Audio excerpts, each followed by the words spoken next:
introducing spell schools across the entire game, which enables a whole host of exciting new strategies. And don't worry, members of the Alliance will be featuring some of your most beloved heroes and locales later this year.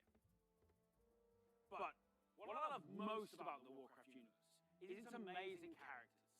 And our final announcement is our most ambitious addition to Hearthstone yet.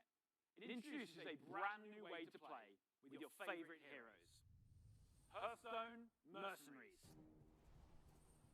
Mercenaries features strategic RPG gameplay, where you build teams consisting of some of the most iconic heroes and villains from the Warcraft universe, including timeless characters like the infamous Sylvanas Windrunner, and Ragnaros, the elemental lord of fire.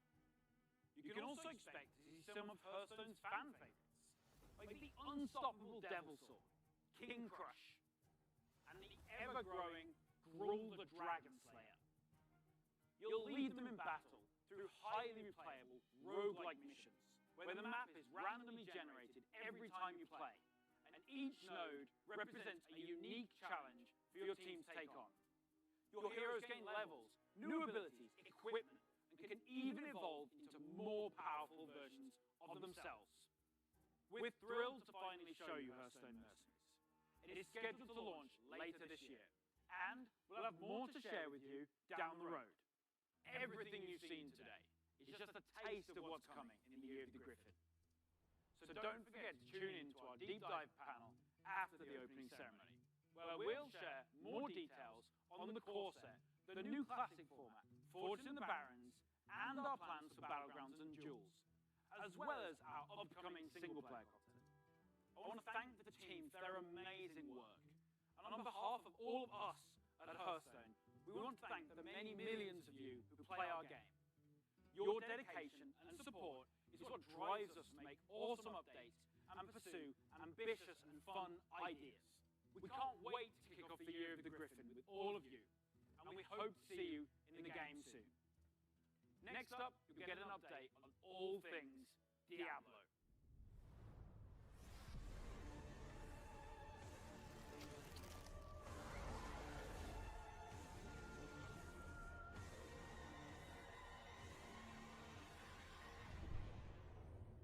Hey everyone, thank you very much for joining us. I am so excited to kick off the Diablo segment of our show, and I am honored to be here on behalf of all of our Diablo teams to share the news and updates we have in store for you today. We've got a lot of Diablo to cover, and I hope you'll agree with me that it's a great time to be a member of this community. All right, let's kick things off with Diablo 4. We first shared our game with you during BlizzCon of 2019, and we've been truly humbled by your response.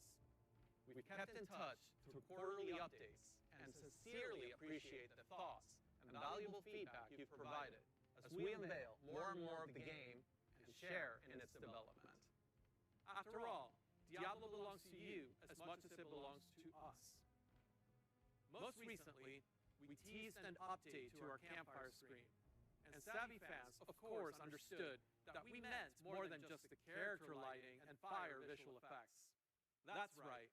Today, we're happy to announce a brave new soul joining the barbarian, the sorcerer, and the druid on this dangerous journey back to Sanctuary. A class is one of the most exciting things you can announce in a Diablo game.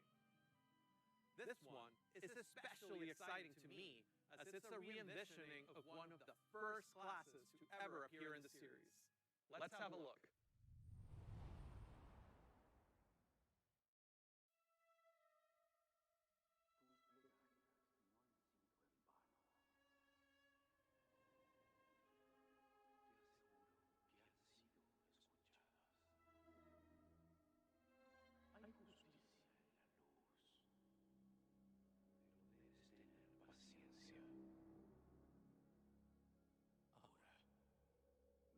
Ahora, reza conmigo.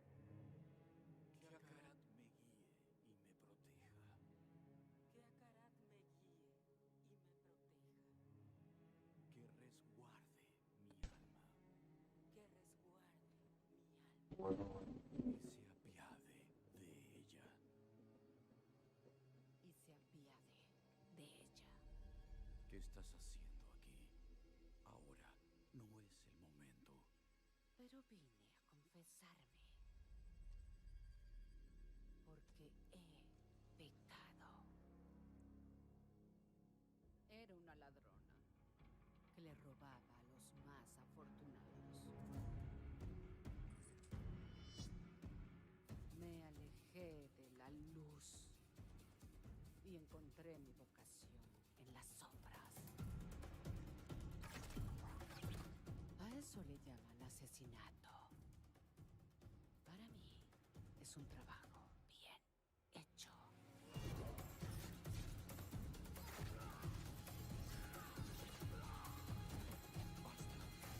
¡Basta!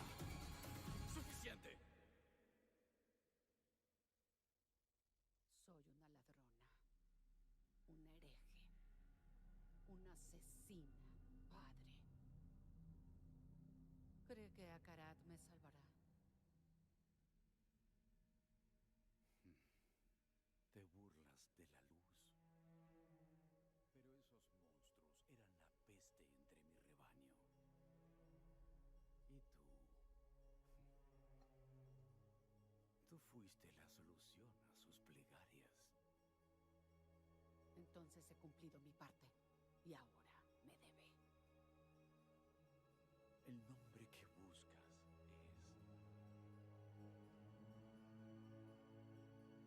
Gracias a los cielos por ti.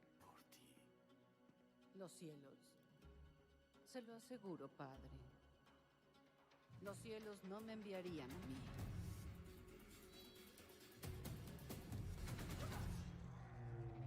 Esa es la primera fuente de los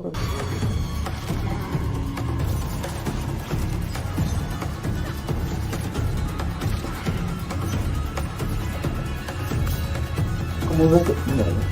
Una asesina. La asesina. Ok.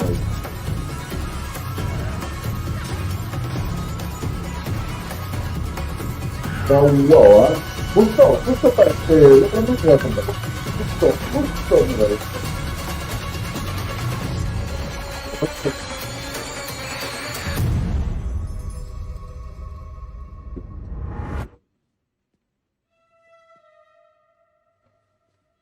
Esta es la primera parte. Yo creo que cuando salga el...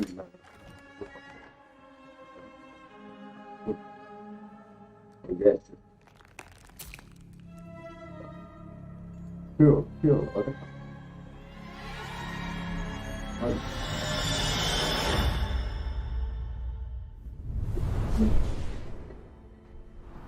Just the sound of that ear getting pierced by the hook is so brutal. I feel like it's going to haunt me for a long time. I've been a huge fan of the Rogue ever since the original Diablo. Even seeing them come back as NPCs and mercenaries in Diablo 2's Rogue Encampment served as a great bridge between the games. With the setting of Diablo 4 being a larger world than we've ever played in before, we're excited to show you not just what the successors to the original rogues in the series have been up to since the fall of their order, but also what some of the other rogues in the world of Sanctuary might look like. The mantra for Diablo 4 has been customization first, and the Rogue takes this to a whole new level.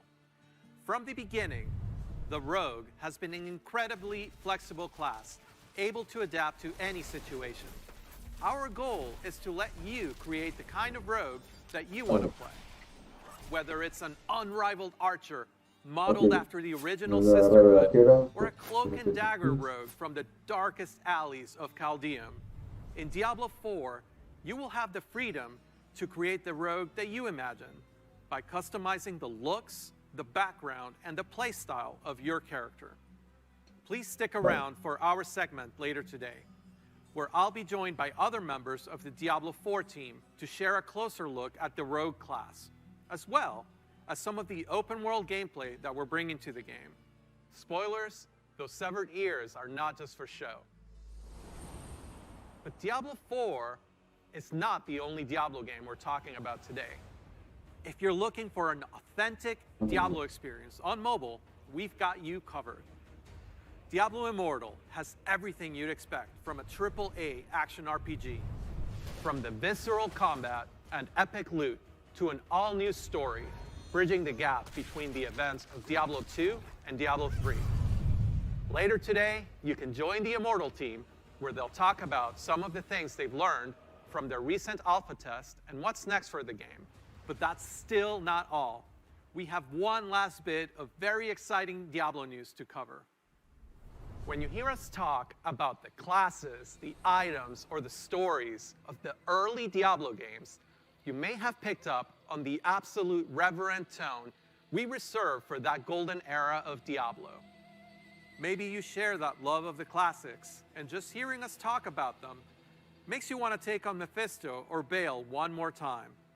Or maybe even for the first time. After all, some of our favorite moments happened a long time ago, and not just in Sanctuary years.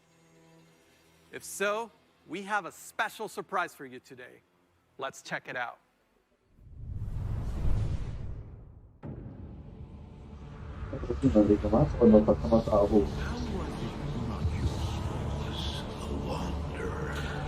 Now you know what I seek, Marius. Were these the demons from... Don't do it! It seems I'm not exempt of Arise, Diablo, Lord of Terror.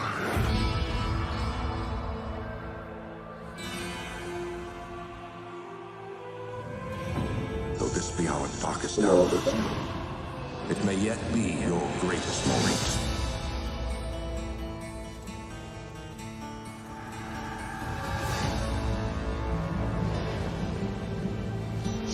Wow.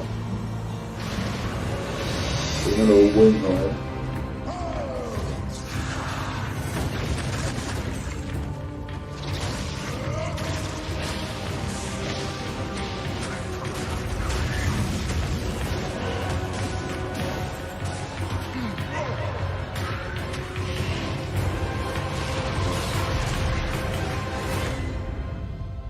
Sí, y consola, con progreso compartido, madre mía, lo vas a poder continuar seguro que te juego, que te file,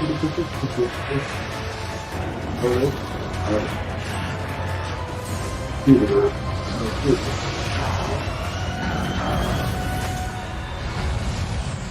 Not even death can save you from me.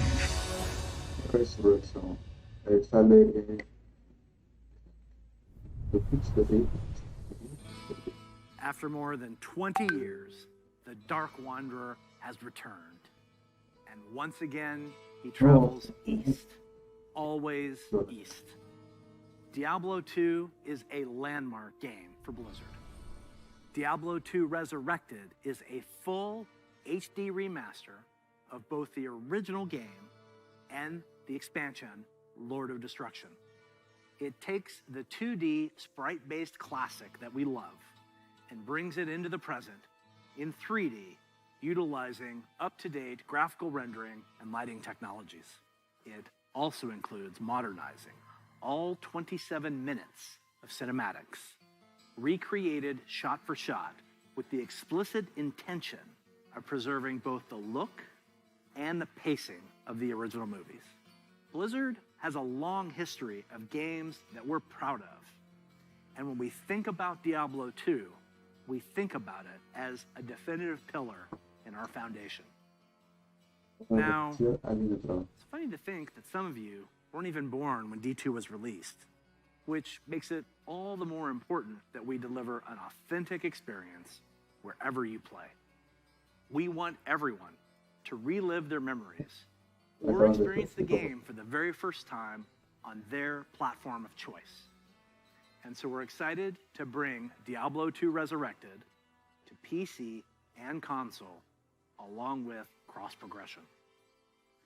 And for those of you who are in love with the original and you just wish it worked more seamlessly on modern computers, you can bring back all of that nostalgia exactly as you remember and enjoy the game in its original 2D form, much like we did with StarCraft Remastered. Obviously, there's a lot to talk about. Later today, Diablo speedrunner Mr. Llama will host a roundtable with members of the development team on the dedicated Diablo channel. If you are a Diablo 2 fan, I encourage you to take a look. So, from Diablo 2 Resurrected, to Burning Crusade Classic, to the Blizzard Arcade Collection, it's a whole lot of looking back. And while we have teams dedicated to bringing these timeless experiences into your hands, it's actually a very small percentage of our developers working on these projects. Far more people are working on the future of Blizzard. And in addition to what we'll be talking about during the show, we can't wait to tell you even more about our plans over the course of this year and beyond. If you had asked us 30 years ago what gaming would look like today, none of us could have predicted the current Blizzard lineup of games. The advances in technology are one thing, but it's really what those advances have enabled that's even more incredible. If you think about the people who play games and the communities that have grown up around them, the way people can connect instantly, no matter where they are in the world, the way people are increasingly able to express their identity and celebrate who they are through their favorite games, communities, and platforms. The explosion of things like streaming, cosplay, and esports. It would have been hard to imagine any of that 30 years ago. And at Blizzard, that is what excites us about the next 30 years. There is so much that we're working on. And some of it you already know about. The rest, we look for. And Hearthstone are diverse, expansive, and full of potential. We are not only iterating on the experiences that you've come to expect from us, we're also exploring different ways to express our worlds and welcome more players from more places into them. And we aspire to continue to lead on priorities like accessibility and toxicity control, and to continue supporting causes that have a positive impact on the real world. We want to continue to bring those same feelings of joy and achievement that we all felt when we first defeated the Lich King, or beat Diablo on hardcore mode. Because when we geek out on those experiences with others, we can't help but see the similarities between us and feel what's possible when we play together. Of course, there are new Blizzard worlds that we haven't visited quite yet. And when we do finally unveil those games and experiences, our hope is that you will see in them what we do. That no matter who you are or where you're from, they are spaces where you can create new stories, forge new friendships, and make memories worthy of lasting a lifetime. And through it all, our mission statement of being dedicated to creating the most epic entertainment experiences ever, along with our core values, led by gameplay first, will continue to guide our way. So on behalf of everyone at Blizzard, thank you for being on this journey.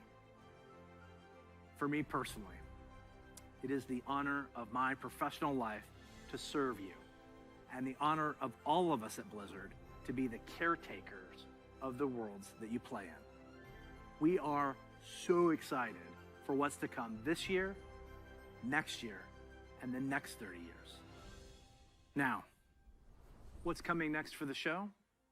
Well, it depends on where you watch. For those of you looking for an update on Overwatch, check out the behind-the-scenes look into the development of Overwatch 2 over on their dedicated channel right after the conclusion of opening ceremonies.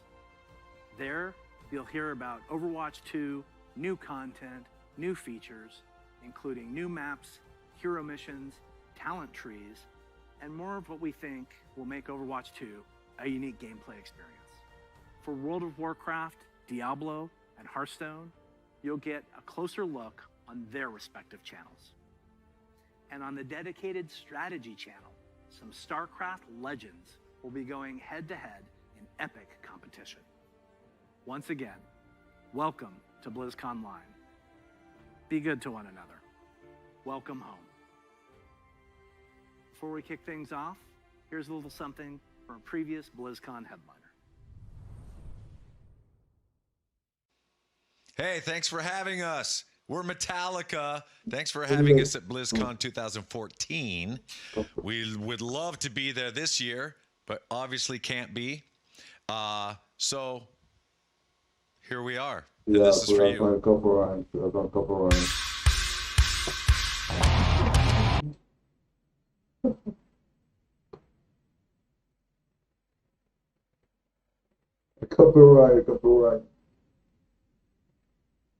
El copyright, pero el copyright lo he silenciado.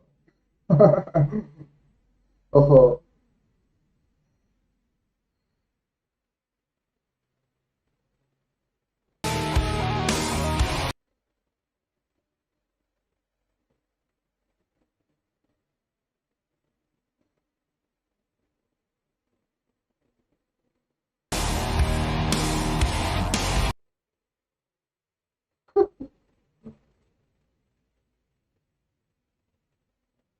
Bueno, hablando, yo creo que ese es el cierre ya de esto. Lo más probable que sea el cierre. Pues bueno, ¿qué podemos hacer?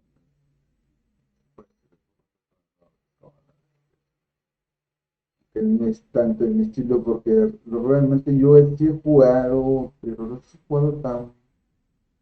Los he jugado, sí los he jugado. He jugado Diablo, he jugado Warcraft, en la primera parte, me quedé en el mundo. También vi el tema del Warcraft, el Warcraft, la 1, la 2 y la 3. Ahora el remasterizado, que el otro mes lo más probable es que me lo llegue a comprar, el otro mes es el Warcraft 3 para poderlo jugar y jugar en la cinemática y ver cómo está por Warcraft 2 y Warcraft 1, que también poco a poco lo voy a estar subiendo en el canal. Pues de ahí Diablo 1 que como que le he tocado una primera parte, pero no he llegado a seguir con más, pero me ha animado, sí, porque tengo un amigo que tiene la versión 2.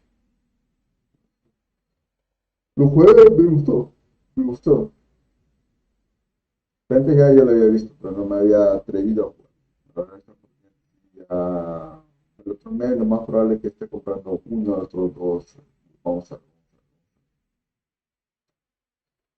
Vamos a ver qué acaba la música para ver porque está con el copyright. Con gusto lo pondría, pero el copyright.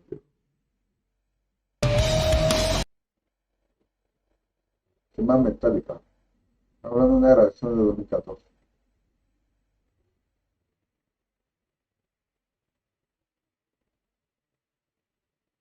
Acá se la tengo. Por mí, si no hubiera salido una partecita, lo calla. Silencio.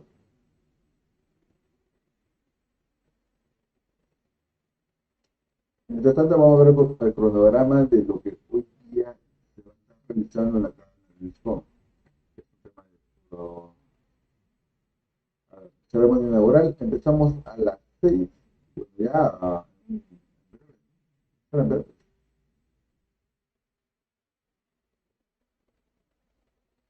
2 horas de leyendas de StarCraft. Yo me voy a meter aquí en leyendas de StarCraft. Yo siento. Porque lo que van a hacer aquí es analizar lo que se viene de aquí en la World of Warcraft. No tengo mucho interés en esto. El interés enorme que yo tengo ahora es en leyendas de StarCraft. Yo le jugaba un poco, pero no tan modo hardcore, no lo jugaba. Pero sí llegaba a jugar en parte. Ahora por temas de laborales lo dejé. Ahora nuevamente estoy retomando ambas versiones, poco a poco, primero la campaña, sigo la campaña, me meto de lleno a jugar una partida normal, partidas con personas, primero con IA y luego nos metemos con unas personas con la IA, con luego con personas y ver de escalar, porque yo sé que he hecho ya para el nivel que yo tengo ahora con el nivel que tiene, hay gente que son más pro, manejan teclado full, el tiempo muy enorme que le meten a esto, alguien que solamente le mete 2 horas, pero no solamente me voy a dedicar a jugar parece StarCraft por ahí, pero hay otros juegos que también deseo, digamos, que los tengo aquí en mi el repertorio, pero yo creo que no son tan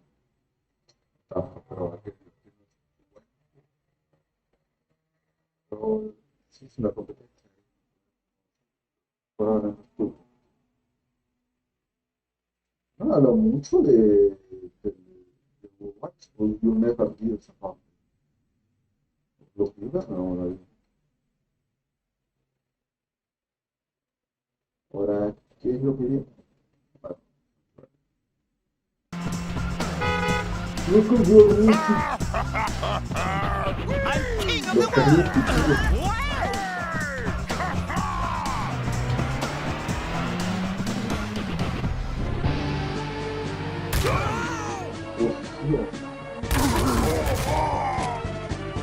Y en StarCraft hay un modo de estándar, digamos, un modo de teclar con un poco más de poner esta animación. StarCraft 1, 2, 2, no, pues, es en StarCraft 2 que tiene esta animación.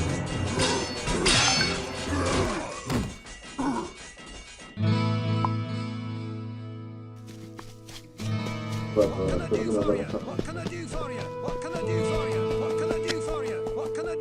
Your death will.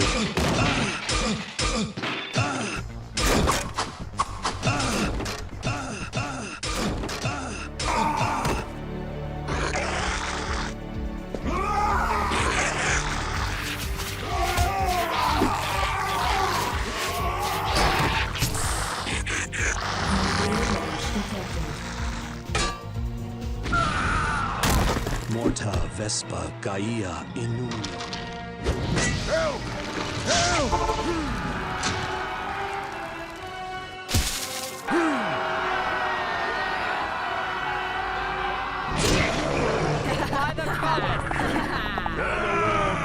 Strike with great vengeance!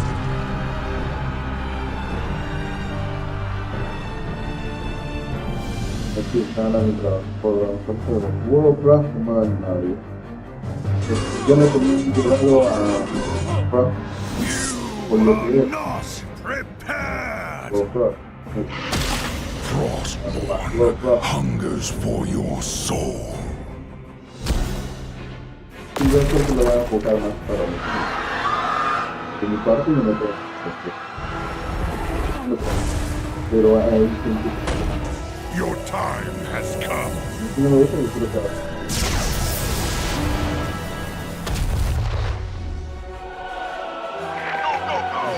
Ay, la pasa para el no. Están detrás de los creo que está, a ver, déjame ver, un poco más.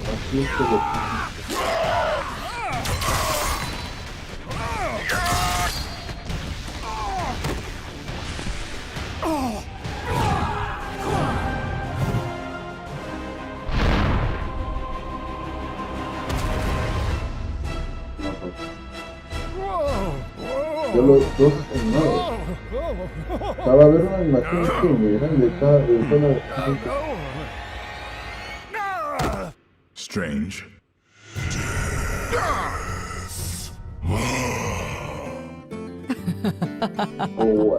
Greetings to you. Seems you're ready for the real thing.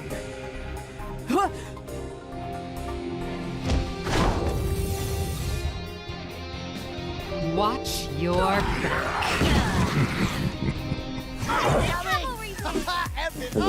Hey, look at me! Oh, looks like we got an audience. I'm getting good at this. I am in the groove. Turret online.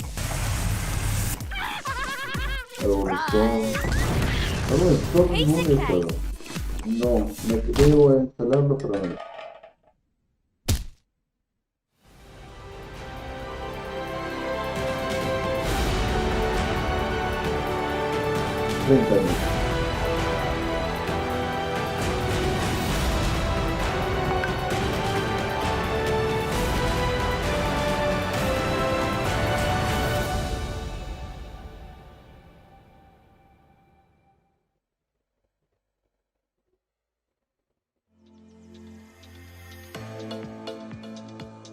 Esto online.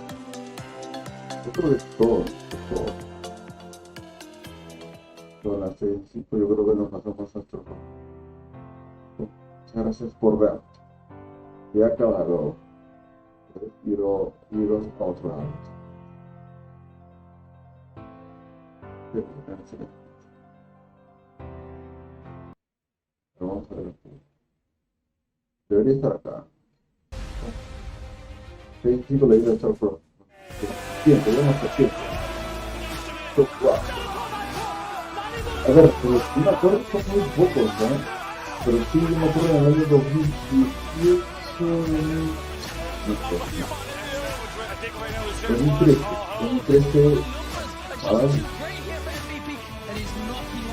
también está Scarlett, por lo que yo sé.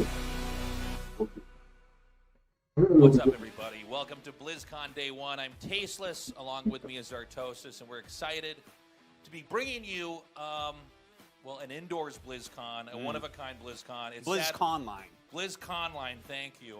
Obviously, the world ravaged by the pandemic.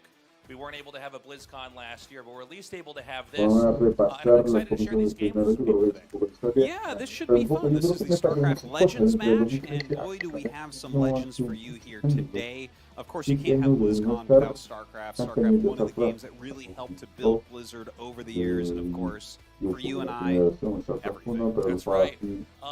We have a lot of great players from competitive StarCraft, but a lot of our matches are going to be a little bit more casual. Of course, 2v2, especially in StarCraft 1, was something you would see in the competitive scenes. We're going to be having a little bit of that. But as we get further and further into our games, it's going to be a little bit crazier, Artosis. We're going to have matches we never normally cast. Oh, yeah, no, this is going to be all matches we never normally cast. We're going to have 2 versus 2 matches, 3 versus 3 matches, 6-man free-for-all matches. And we're going to have that in StarCraft 1 and StarCraft 2 with a bunch of the most legendary players of all time. That's right. We're going to be switching back and forth between StarCraft 1, StarCraft 2, and increasing the players as we go along ahead in this tournament.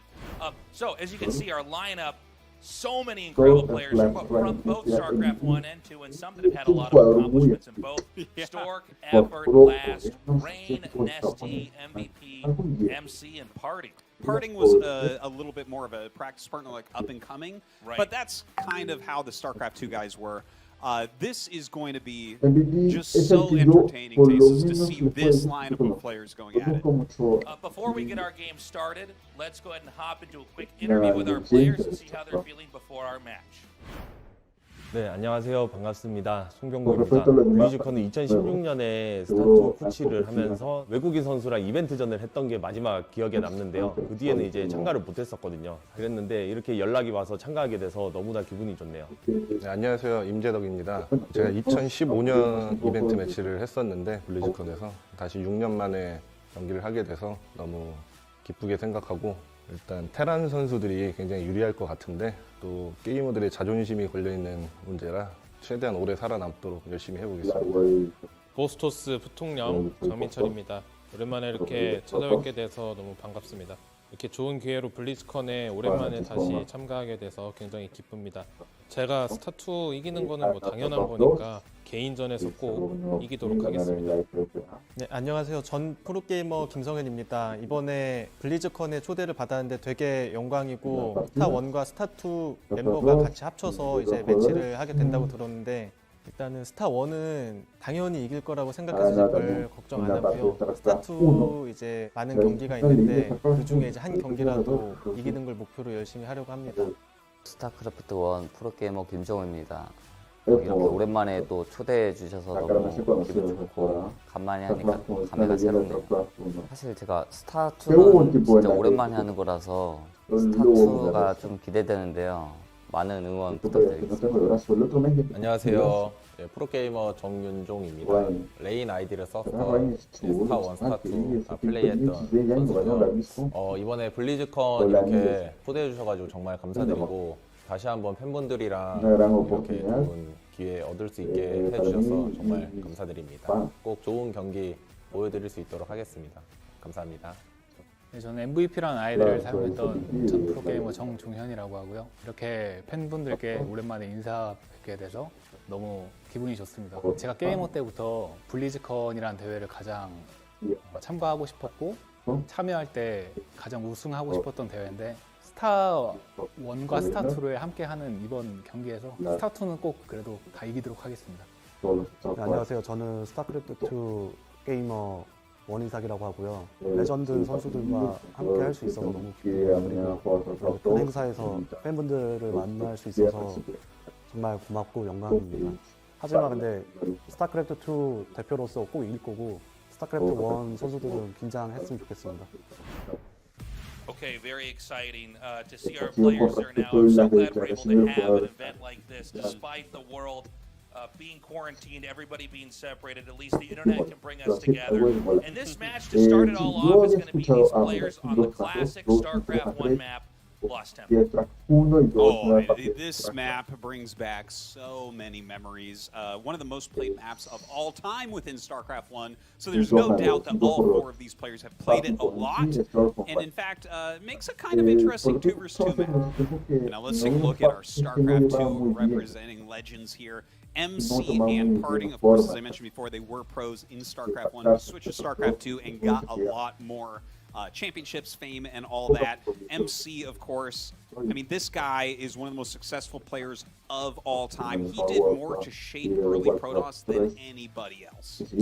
Yeah, these guys so strong, and really in the early era of StarCraft 2 were the people that were able to map out a game that was, frankly, very different from StarCraft 1, required a different approach, and these early pioneers of an esport like StarCraft 2 are really the people that built the road that everybody else is now traveling on. So it's going to be cool to see them together here, going up against Stork and Rain. Oh, yeah. And, I mean, both these guys, of course, were very good in StarCraft 2 also. In fact, Rain winning multiple championships, but he's even more accomplished in StarCraft 1 nowadays, having won ASL and KSL. Just a brilliant Protoss player, one of the greatest RTS players of all time. And, of course, Stork, considered one of the top 4 players ever in StarCraft 1. Yeah, Stork was somebody that really, in StarCraft 1, showed how precise build orders can be, was somebody that was really a thinker in the game. He was actually one of the slower pros as far as just speed and win. Yeah, he's, to this day, actually, he's still competing professionally, and he is the slowest pro, as you point out. And that goes to show you that as much as we hype APM, it is a lot of thought and how you play the game and approach it. And it looks like our game is ready to go. Again, we're going to be on Lost Temple. This is the classic StarCraft 1 map. Anybody who wasn't playing Hunters or Big Game Hunters was playing competitive StarCraft here. Yes, indeed. And it's going to be 2 vs 2, our StarCraft 2 players against our StarCraft 1 players. Everyone playing Protoss. Going to be awesome. We have up at 12 o'clock here. This is Stork. And over at 8 o'clock or 9 o'clock, Rain. Then over here at 3, we have MC. And down at 6 o'clock, we have Parting. So they're kind of, if you draw a line diagonally through the top right of the map, that bottom right side is going to be our StarCraft 2 players, and the top left going to be our StarCraft 1 players. One of the features about StarCraft 1 competitive 2v2, and we should note here that StarCraft 1 competitive 2v2 is probably the most competitive RTS team anything that there ever was. This was televised out here. It was done on pro teams, and so really this is the best version of team competitive RTS that there is, and it still holds up to this date. But one of the main features about that makes it in some ways a little bit antithetical to what people are used to in seeing a StarCraft game is that it is very difficult to expand. Traditionally, StarCraft is viewed as the RTS game, which requires expansions nonstop. The same is true for StarCraft 2 as well. But when you get a 2v2 in StarCraft 1, it's tough to get even an additional base for any of the players. Oh, absolutely is the case. And I think that that is going to be something that carries over to here. Both sides having 2 Protoss players should be seeing a lot of Zealots early on, the very powerful unit. But do you think there's any chance anyone tries to rush up the tech tree? It's definitely a possibility. Dragoons are in some ways better units than Zealots because, you know, micro is such a thing in StarCraft 1 that a Dragoon, in theory, if microed perfectly, can kill a Zealot without it ever being touched. It's hard to do, but it's possible. So it's really a balancing act on both sides. You get Zealots, they can run over a player early on, but if somebody techs into Dragoons to stay safe, they're going to be stronger. Again, if they survive that. Well, it looks like right now everyone is going 2 gates except for Rain. Rain is going up that tech tree, grabbing the cybernetics core. He's going to be able to get into the Dragoons. I just wonder if this is going to hurt him at all. Is he going to get rushed down by mass Zealots from the other players? So the problem specifically in 2v2 Protoss versus Protoss is that if one player techs Dragoons, the player going Zealots doesn't have an easy way to protect him. Yeah. And of course there's always the possibility that the 2 players rushing Zealots can then, let's say that the other player is sending his Zealots to help the Dragoon teching player, you could counterattack him as well. So the early game here is going to be the most significant part of this game. We don't know how long it's going to go on for, but because there's going to be the decision to tech up right away and nobody's slow playing it, we need to make sure that these players survive. Because oftentimes in a 2 versus 2, the way that you win is you just kill one of the players early on, and then the other 2 players gang up on that lone player and win from there. Yeah, now look at this. He tries to come in with this lone Zealot. This is Stork's Zealot trying to get some harassment with a beautiful probe drill right there, holding that off. And that is MC's base. So destroys that first Zealot and kind of puts a stop to any harassment that was going to occur. That was, I think, possibly a mistake there by Stork to send that Zealot out like that, just because we have 2 players who are going to be teching up into mass gateways. And we're seeing this happen right here, right now. I mean, the fact that you have this many Zealots. Look, in PvP, there's plenty of players that lose to 2-gate Zealot just making a Dragoon, even at the pro level, going 1 gateway Dragoon. But when it's 2 players rushing you, that's double the trouble. No, totally. Look at this, a ton of Zealots from Parting coming into Rain's base. Now, Rain has some of the best micro in the world, some of the best control that you can see with Dragoons. In fact, he's known as the best Protoss versus Protoss player. So let's see if he can hold on here. Taking some damage on that Dragoon, does heal up with the shield battery.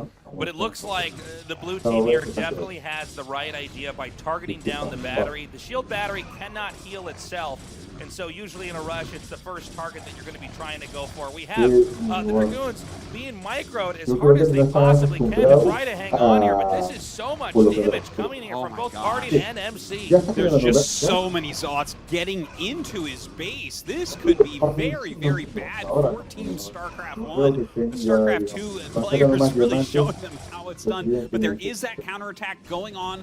It looks like Stork has sent all of his Zealots into MC's base over at the 3 o'clock position. Now look at this, Parting getting his Zealots into the mineral line, but a nice drill there from Rain. Beautiful drill on the left side. Again, if you can keep enough probes alive, keep your Dragoons alive, especially with range finishing, you can hang on. But I'm worried more now on the right side of the map about the survivability over here for our player at the top right. Is that MC? MC, excuse me. Thank you. Because he's versus Zealots versus Zealots, and the number is so high that you are just going to lose your gateways, and from there it's very easy to just lose the game. There's really no way to recover. You know, with Dragoons, the damage is much more elastic because you can control it, you can tighten them and try to shoot down those units as they pursue you. In this case, it looks like MC is about to be hard popped out of coming out of this game. Yeah, he's looking kind of dead, and honestly, even though Parting sent a lot of Zealots through and is continuing to make them, sending them up to 12 o'clock, Rain held his rush, so Parting has to get a ton done right now, or he is going to be in trouble. He sends up these Zealots into 12, and look at that, he's getting the mineral line, but great micro all over the place. Everyone just drilling probes onto the Zealots. Yeah, again, the Dragoons, as long as you get enough of them, they are better than the Zealots. And now we're going to see our player at 3 o'clock get eliminated as all of these Zealots come in here and storm down the few probes that are, one Dragoon, I should say, that are here to defend. But again, This is getting to be a very scrappy game. We have one player that looks like he won't have an economy. I love this, by the way. The attempted wall to trap some of these Dragoons in here while this fight continues. Yeah, it's really all up to parting now, but with this many Dragoons in his base and no units there to help defend, he is in a tough spot. It looks like right now just Dragoons microing frantically against Zealots is the name of the game. Now the probes are coming up here. Oh, that's going to be it. There we go. GG, MC and Party tapping out in what I got to say was a really exciting game. A 2v2 in StarCraft 1 oftentimes is quite short. It really is so much about control and very sharp decision making. If you're able to attack at the right time and control that, you can win, and we saw that back there. Yeah, it looked for a moment like these StarCraft 2 players would actually maybe be able to upset the StarCraft 1 players there, but Raid's control a bit too strong. He got those Dragoons out, and when you have those Dragoons, nothing's really going to hit them when Raid is behind the wheel. It's a funny thing in PvP that happens in StarCraft, or I should say 1v1 that you can have in 2v2 is that if you get your Dragoons out and survive a Zealot Rush, you're usually in a better position. Since all the races were Protoss there, that's kind of what we got. Yeah. So there you go. We have a point on the board for Team StarCraft 1, but the game was StarCraft 1. It's time to get into StarCraft 2. Let's get it started. Okay, and it looks like our next game is starting. We're ready to go now into StarCraft 2 instead of StarCraft 1. That's right. We did have the StarCraft 1 legends beat the StarCraft 2 legends in StarCraft 1. Can they pay them back in their own game? It's time to start. So our game is ready to go. And it looks like our game is ready now. So we're going to be going into this match. Again, same players, all Protoss here. But I think our StarCraft 2 players are going to perform a little bit better. Granted, it is Lost Temple, so you are disjointed. There are forms of StarCraft 2 where you actually start out right next to your opponent. But in this case, there's going to be some of the same themes here from our previous game. Yeah, it's likely going to be a lot of early game units because you do get so many, but StarCraft 2 is a very different game, right? You can actually, in 2 vs. 2, trade resources in StarCraft 2. You can control each other's units a lot of the time as well. So it's hard to say exactly how they're going to approach it, but interestingly enough, I'm looking at this, right? And we have the players that are full-time StarCraft 2 guys, or at least were in MC's case, going ahead and making their gateways at the ramp, whereas the gates are being made near the nexuses for Team StarCraft 1, which maybe won't be the right way to do it. This is so funny because it really shows the ingrained habits of each of the experts in each of the games. Obviously, in StarCraft 2, you want to have the gateway at the ramp. You want to start to try to do wall-ins early on, almost like you're in Terran in StarCraft 1. But in this case, we have our StarCraft 1 players behaving, at least build order placement-wise, like they're in the StarCraft 1 game. Yeah, that makes it a little bit worrisome for them. I do wonder if we're going to just get up to adepts and have those just shade right through and kill all the probes, but we'll see about that. It's kind of interesting. We have, by the way, just to let you know where the players are, 12 o'clock is Rain, 9 o'clock is Stork, 3 o'clock is Parting, and 6 o'clock is MC. So the teams are on the same sides, but their actual positions are switched from the previous game. So in this game, you can absolutely have a short one. It could go to a long game, but the truth is, I just feel like when you don't have a wall-in like that at your entrance, you're inviting a lot of attacks. And 2 players attacking you at the same time is obviously devastating, especially if your ally can't get there in time. Another thing we want to watch for as well is what tech paths are chosen and how hard will they tech. Because when you are building up your tech tree in a StarCraft 2 2v2, you are neglecting some of those core units that would be for fighting early on. Now, we actually have Adepts coming out first for both of the StarCraft 2 players, and that really kind of shows that they know exactly what they're doing. Just what we were talking about before. The Adepts could be completely deadly this game. I don't know how you're going to be able to block 4 to 8 Adepts unless you have a full wall at your ramp. Yeah, I could not agree more. Now we've got some of these Adepts already shading over here. It looks like into 12 o'clock. We're just now catching this on camera here now. 2 Adepts can one-shot a probe, and you don't have a lot of probes early on, so this is economically devastating to deal with at the start of a game.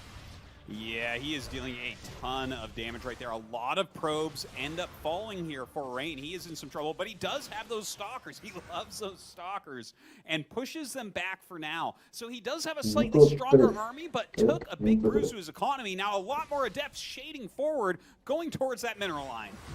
Okay, these Adepts coming in now, and again, this is such a devastating amount of damage. It is worthwhile to trade those Adepts off to kill the workers. It is possible to get hard locked out of producing workers for a little bit, unless your unless your teammate can send you resources, but then you're draining them as well. Yeah, that's really rough. He kills off some of the Adepts, pushes them out, but how many probes does he even have left here? 4 or 5? He's taken a huge amount of damage. Yeah, he's now has less probes than he started with in the game, which is crazy to think about. But over here in the south, we're getting some pretty impressive tech. So we've had Adepts come in here and really punish Rain over at 12 o'clock. But from here, we have a lot of Stalkers in the game. But I think one of the most significant units we're going to have in general in this 2v2 is going to be the Immortals, which we see being made down here at 6 o'clock for MC. The Immortal versus anything that's not an air unit is very strong. It's a very well-rounded unit. And that can easily curb a fight. Oh, certainly. And now, oh my gosh, Parting flies in with an Oracle over here to store his base, killing a lot more probes. The amount of economic damage dealt from the StarCraft 2 players to the StarCraft 1 players is immense. They are so far ahead right now. It's funny because our first 2v2 was actually quite close. It was pretty dramatic, but this is absolute domination here from the StarCraft 2 pros. That's right. Look at that. No probes left over. He's got 1 probe mining. So they knocked down one of the players to 4 probes, the other one to 1 probe. I mean, that's just about it. GG is called. Yeah, wow. They just tap out. Very impressive game there. And we're seeing the StarCraft 2 players assert themselves, dominating MC and Parting with the victory. Up next with our StarCraft Legends team matches, MVP and Nesty versus Last and Effort. This is going to be a really exciting StarCraft 1 2 versus 2. And part of the reason for that is, of course, MVP and ST, they were StarCraft 1 pros, but very specifically, Nesty was a 2 versus 2 pro. He played a lot of 2 versus 2 matches during his career. That's right. Zerg was one of the essential races you almost always had to have in a 2v2. And he was one of the best, if not the best, Zerg players in a team game. So I'm very excited to see him play this MVP. There's a million reasons to be hyped for this guy. Oh, of course. MVP still talked about to this day as one of the greatest of all time. He has a ridiculous amount of championships under his belt. And, of course, Nesty, the Zerg equivalent to MVP. These two were just giant dominators in the beginning of StarCraft 2. And, of course, on the other side, we have Last and Effort. Now, Last, in recent times, has been a true hero for aspiring StarCraft 1 pros. Recently, he's had so much success.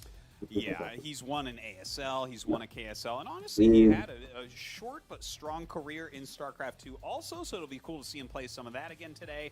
And then, of course, Effort.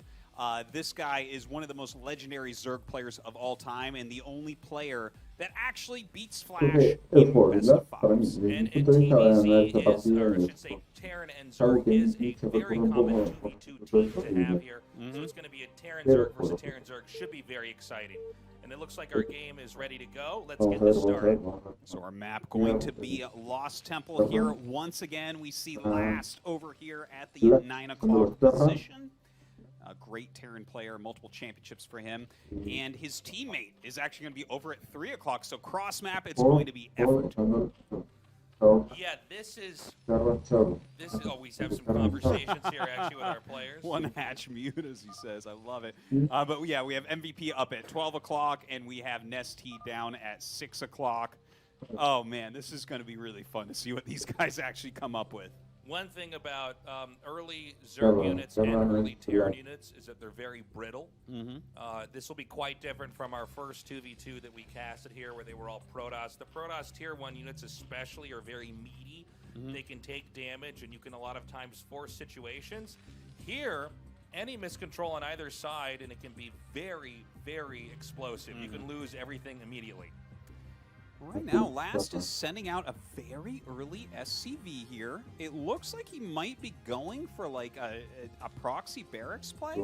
Not entirely sure. Going to send this SCV up. Oh, wow, look at that. A proxy barracks right outside the main base of MVP. This is so cool. You know, depending on how the Zerg plays, Terran is generally the most vulnerable race in StarCraft 1, unless the other races are doing something very risky. In a 2v2, I think one of the ideas we're going to see here is Marine pressure into Ling pressure to try to wipe out the Terran player early on. And from there, they can then try to gang up on the other Zerg player on the other side of the map and win in a 2-versus-1. Look at this. He comes out and actually scouts what Last is doing right away. Oh, this is a huge find for him. If he could prevent that barracks from finishing, then this game is going to be heavily favored for our team StarCraft 2. Yeah, and if you, again, even with this barracks being spotted, it looks like it will barely finish. It does. Oh, beautifully done. But SCVs can actually fight against Marines in StarCraft 1. With 3 of them out there, it's going to be hard to really put damage out. The units will always spawn at the bottom left side of the structure. You can see a small triangle of SCVs ready to catch that, but immediately the Marine escapes, the barracks lifts. Also, a lifted barracks can be blocked by SCVs underneath it, or Zerglings or anything else. So I worry a little bit here about our Terran player in the middle of the map and how exactly this is going to be controlled. Well, a lot of Lings coming out from Nesty down at the bottom, coming up to help a bit. Lings are here as well from Effort, but they're not going to be able to actually do any damage to MVP. He's already got a bunker up at his Mullen. Instead, it looks like Nesty might go and attack Last, who we know just can't really have units at home since his barracks is across the map. The aggressive barracks play early on is completely backfiring, as far as I can tell here, for Last. Last with a naked main here. Lings coming in right now, which are very strong at fighting SCVs if controlled correctly. Oh, man, these Lings coming in. This is going to be very difficult for him to hold on. Nesty's micro should be true here. Gonna go ahead and dodge some of these SCVs. Look at this. He's got no units to help out. More Lings are coming in. Keep in mind, Ling speed is finished on both sides. And it looks like some of Nesty's Zerglings are going to get trapped over here. Beautifully done. Yeah, that was a nice catch. But in the meantime, Effort actually lost an Overlord. So that's a little bit painful. He is supply blocked. What you see is what you get for now. I actually got to say, this is a pretty incredible save here by our blue team to keep the Terran alive here. The factory's going to finish. A Vulture is incredibly strong against Zerglings and also pretty good against Marines as well. So to be able to survive into that next tech jump is huge. But MVP on the red team is also getting his factory up as well. Yeah, you know what, Nesty, by the way, when he was saying before that he wanted one hatch Muta, he was not joking. That Spire is almost halfway done, Tasteless, and that is something that's going to cause some pain, because how many units do they have that shoot up? Almost none. You're completely right. We could maybe see Terran tech into Goliaths here. The problem with Goliaths is that they struggle when fighting both air and ground units. Well, right now, double Starport Raid coming up also. Nesty and MVP, I do like their position. There's a lot of Lings out here from Effort, but he's keeping him kind of busy. I mean, Effort can clearly kill all of these Lings, but if he's chasing them around, that gives time for the flying units to come out. That's very true, and now we have these Lings coming in here. Effort's Lings now chasing away the Lings of Nesty. I do like the tech up here into the Wraiths, because this can be so strong if controlled correctly. Vulture's now coming into play here for Last, but it does seem like Last is in tech-wise the most difficult spot. Yeah, it is going to be rough for him. Now, he does have some Vultures out on the map, so he can start to dominate some Zerglings, but is he going to have enough to actually hold on against those Mutas coming? I don't know. If he can repair the bunker as well as the Vulture, this will be a solid hold here. These Lings will be useless. We're now into the air game here. Nesty flying in, beginning to damage these SCVs. Will the Goliaths be able to come out in time? I'm not so sure. Yeah, he does have that finished armory, so hopefully has some Goliaths popping out pretty soon. 2 Goliaths can push back 3 Mutalisks, so that's going to be helpful. A few Lings coming in as well, but they're already low on health. He's going to clean those up. and he is going to save himself with those Goliaths. A huge flood of lings here from Effort coming towards Nesty's base, pulling those Mutalisks away. Now, drones, when covered correctly, can protect the Sunken Colony, but I think this ling number may be so high, we're not going to have that many drones left in this game. Meanwhile, MVP combing the map with his Wraiths to try to kill off as many Overlords as possible. Yeah, there is a Spore here that will save his mineral line at least somewhat, but with Mutas being made as well as 2-port Wraith, the overall air army is getting extremely strong for Nesty and MVP.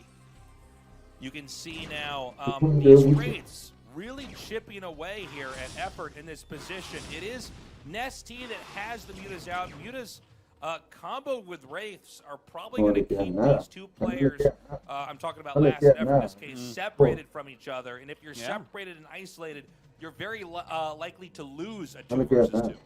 It really looks that way. Look at Effort's supply, 9 of 2. That means only his attributes are giving him supply right now. He has to save up for Overlords, which will then be picked off.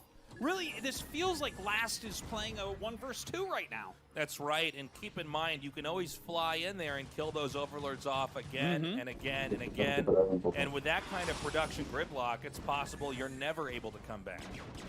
No, this is very tough for Effort. He does have a second Spore up. He's finally getting some Overlords out to refill that supply. Sure, Nesty has taken some damage down at 6 o'clock, but is Last going to be able to make enough Goliaths to fight against 2 players until Effort recovers? I guess that's the big question. Keep in mind, nobody has an expansion over here. I would say a 1-base Terran powering a lot of Goliaths. I love this Vulture, by the way. Every drone is so precious right now. A 1-base Terran powering Goliaths, that's, I think, still difficult against Wraith Muta, but Goliaths do counter Wraiths and Mutalisks. So if you get the right fight in the right place at the right time, a big maybe. A big maybe, a big strong and maybe. It's not just a maybe like all caps locked, it's like a maybe with a question mark behind it. Maybe even 2 question marks. Yeah, maybe 2 question marks and 2 dots behind it. Right now, the Wraiths of MVP dealing some harassment damage. Get rid of that geyser, so no more gas for Effort. He's going after the spawning pool as well. Effort has just been a punching bag for these 2. But sometimes that's what 2v2 is in StarCraft 1, especially for the Zerg. Is to try to hang on, to try to buy time, and come up with some kind of solution. Now, we have the Goliaths of Last heading southbound here. They are going to try to close in on this base that we're getting a shot of right here. And I do want to point out the Wraiths are far, far away from home. Yeah, even if they come down, Wraiths are pretty weak against Goliaths, that's for sure. Now, the Muta's trying to do some counter harassment, but it looks like Last is looking pretty solid. Ooh, MVP sending down some siege tanks as well now. And if we get a really good surround over here on this layer, you can gun down these Sunken Colonies, you can fire at the Mutas, and you can also pick off that key structure, the layer, which allows you to just get any resources. Killing that will lock Nesty out of this game. And look at this, MVP saying, you know what, I'm just going to end the Zerg. He's just going to go ahead and try to kill Effort, because he sees that Nesty is basically dead. So the Terran players are going to eliminate the Zergs. And from here, I guess we're going to end up with a Terran versus Terran on some level. We're seeing that siege tank was in range of the Sunken Colony, one of the more grave errors you can make in a game like this. Now, Nesty has saved 1 drone, but the Observer's showing us he does not have 300 minerals, so Nesty can no longer produce this game. And it's going to be up to Nesty's Mutas and everything else that MVP has to try to eliminate Effort in this race. Are they going to be able to kill Effort off? And if so, is that going to be enough to give them victory? It looks like the only expansion taken this game is MVP's up at 12 o'clock. So he is going to have the bigger economy. But Last, a really strong StarCraft 1 player, maybe he can come back in the spawn. The tank's been picked off. There's 1 Sunken Colony just underneath the Overlord. So you can't just run in there and start killing drones. And, you know, Effort has played a key role in this game. It can be confusing to the passive observer where it might just run in there and start killing drones. And, you know, Effort has played a key role in this game. It can be confusing to the passive observer where it might, and I think we are close to having our blue team end up with defeating our red team here. If we can just get enough back here for the Zerg, it's very hard to play a 2v1. It is really hard, but it's MVP. He's one of the GOATs, right? And he was a very strong StarCraft 1 pro as well, so he knows what he's doing here. He does have a bigger economy, but yeah, look at this. Nesty, almost nothing left over, just a couple buildings. He's going to get eliminated, it looks like here. A couple drones out on the map, but the only thing he could really build would be a gas somewhere. Here we go. Is he going to get this up in time? Oh! Yeah, he'll get it there. Now, keep in mind, it's not like he needs to be in the game, but if you're in the game, you can move overlords. You can try to micro maybe the 1 or 2 mutas you have here. It's something, and again, it should be emphasized that even a few units by the player that's basically dead doing something can be helpful in the end here. But right now, again, this is a 2 versus 1. We have the mutas now covering the tanks as we're having effort slowly build up into a Zerg that will eventually take a base. And meanwhile, it's MVP with the 5 factories coming down here. This is still a really interesting game. Yeah, there's no real tech for effort. It's not like he has mutas or something. It looks like Nesty is probably going to get eliminated at this point. He throws his mutas in for one final scout of effort's base. And you know what? It shows that there's no real tech. So he was really useful till the last moments. Some great team play there from Nesty, kind of sacrificing himself and turning off his camera. In the meantime, yeah, it's turning into a Terran versus Terran and Zerg. Yeah, and I think the question right now is how are you going to bust this? It looks like we're actually going to have to try to come out. I meant a bust to contain, but I guess they're going to go for an actual attack over here onto the entrance. Pretty bold move here. I think he's going to maybe hold on, though, to be honest. That was beautiful. He had a nice spread of siege tanks, and that barracks sucked up a lot of attacks from the Goliaths. So a little bit of a sloppy bust from last, and MVP holds on. Beautifully done. MVP still in this game, but a Terran with good cover can contain another Terran player. So we're going to have to see if MVP can try to break out here, because a contained Terran is never going to be able to get control of the map, and that will allow the Zerg to get out of control. So now we have these SCVs and the tanks coming down here, planting mines, and I don't think that there's enough here for last if they're trying to defend this position. Oh, this is huge if he actually breaks through, but hold on. Lings from Effort coming up. Don't forget there's another player in this game trying to surround the tanks. He does get a pick off right there. Going to end up losing the rest of these Lings, but no, he kills another tank as well. A huge effort there from the Zerg player. And in kind of a crazy game here, it looks like barely they're going to be able to contain and curb the progress there of MVP. GG, what a game. Yeah, that was a really nice one. Very, very close. I like the ideas out of MVP and Nesty, and they almost took them out. Up next, we're going to go to our StarCraft 2 versus 2 match, of course, with the same teams we just had in our previous game. MVP and Nesty versus Last and Effort.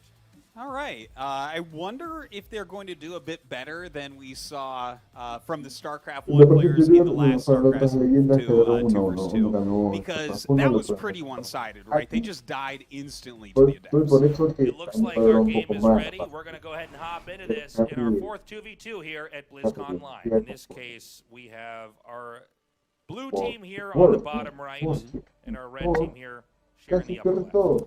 Yeah, so we have Effort over at 3 o'clock and Last down at 6, as we already saw. Up at 12, we have Nesty. And over at 9, we have MVP. So this should be kind of interesting to see how they want to go about it. Definitely very different than the double Protoss versus double Protoss that we saw before. This is not something that you're just going to win by, shading in a bunch of adepts and killing your opponent's workers. I think they're both going to be a bit more prepared, and I could see this being relatively close. I'm interested to see how this is going to be handled. Again, this is on the classic StarCraft map, Lost Temple.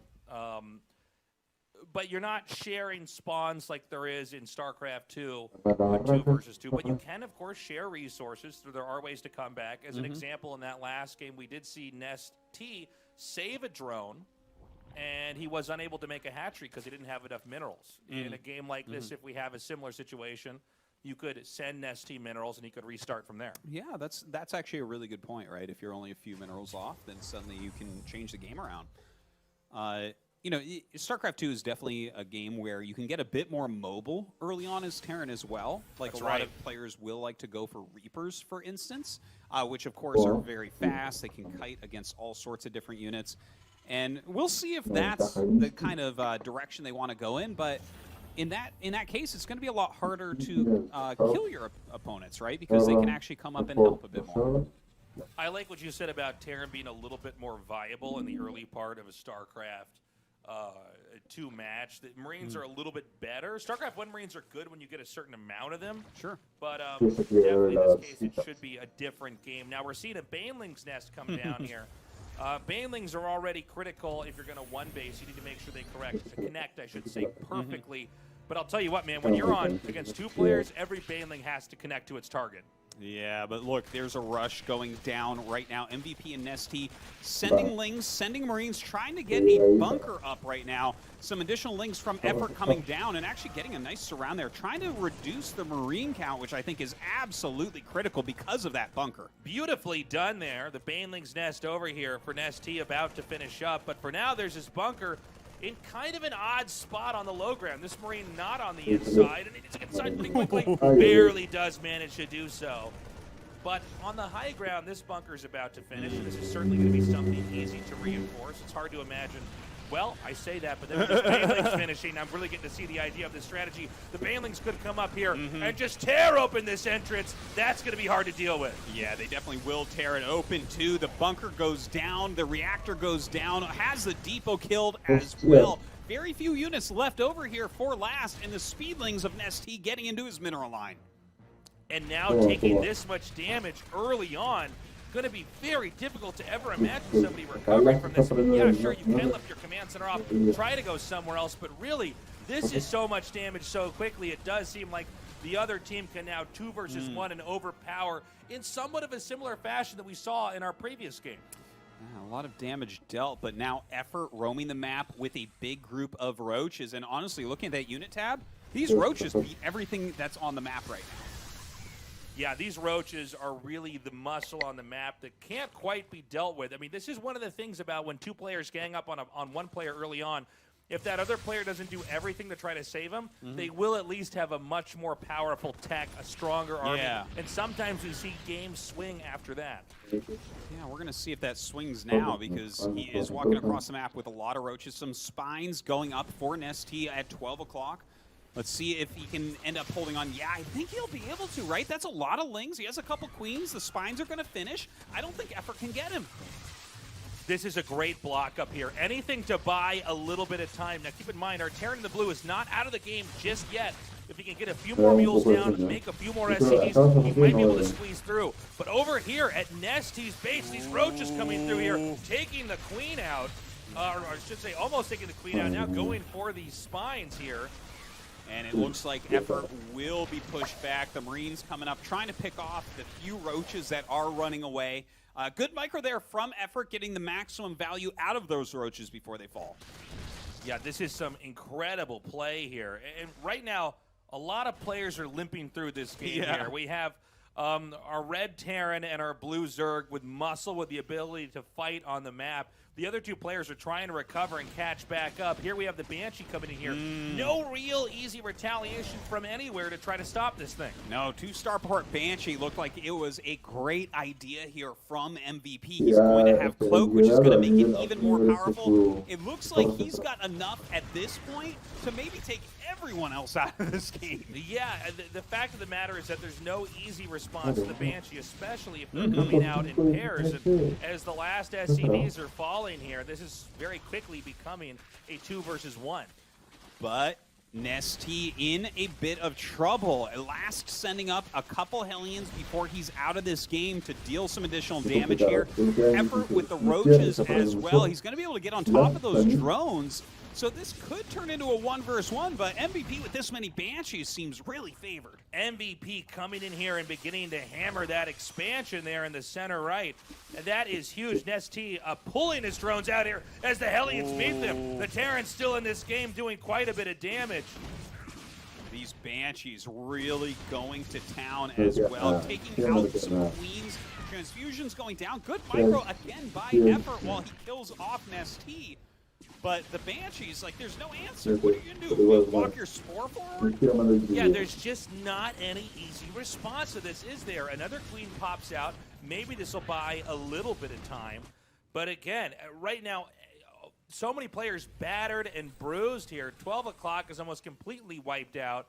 Arterin at 6, I'm not sure. I think he has maybe 1 or 2 SCVs mining there, but certainly not enough to be really, very active in this game.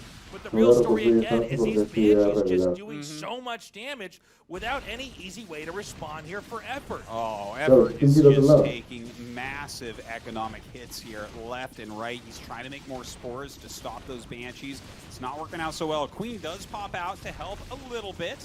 Cancels that spore right before it dies as well. But the damage is being dealt everywhere by MVP. I love the Roach counterattack, though, here from Effort. A Banshee will eventually kill all these Roaches, but not before these Roaches might kill every SCV in this base.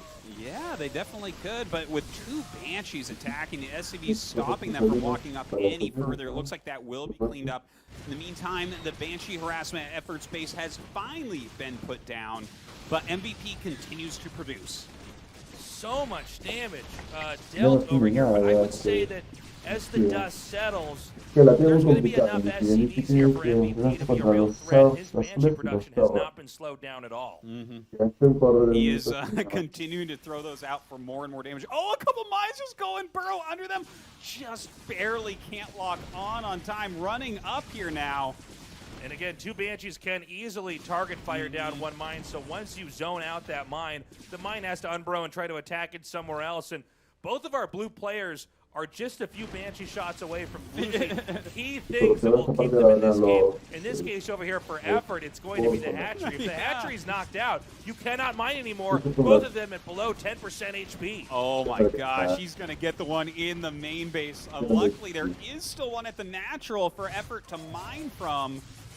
But MVP starting to produce even more units. We see some Marauders coming out. He's got an expansion down. I tell you what, MVP might not really save you from being killed, Nesty, but he looks really good when he gets going. The Banshee's going to come in here once more, and this is the same number of Banshees as there are Queens here. I don't see a Widow Mine up here to defend, and this is the only point that is gathering resources in any realistic fashion. I know we still have a Command Center in the game, but there's not that many workers. And it's going to be Banshee versus Queen as that Banshee is then kited away. Ooh, a good micro again. Pulls back that Queen. Some good transfusions also. He is morphing a layer, which will add some health back onto that hatchery. It'll open up some more tech roots for him also. But the Banshees continue to retain control of this game. The Banshee's coming down now. Firing away at this hatchery once more. We need to see some transfusers to come down here, but that's not going to be enough. There is one more hatchery being made now over in the main, but it is only halfway complete. The Banshees, again, eating damage from diving on top of that hatchery. But again, I don't know that these Banshees can be stopped. We have infantry now coming in here to reinforce, and it seems like we are at the beginning of the end. No, we are at the end. GG. Beautifully done there by MVP to close that out. Yeah, and I think Nesty obviously very useful this game as well. He did do that Baneling bust, which allowed a lot of damage to happen to last. But well done, and Team StarCraft 2 takes both of the StarCraft 2 2v2s. What an incredible set of games that we've had so far here. 2v2, once you get past 1v1, 2v2 is the most competitive and fun version of StarCraft I think you can get. And we saw how dynamic it can be. It looks like it's going to go one way because one player's dead, but then another player strong enough to come back and try to punish. I really like how that went. Yeah.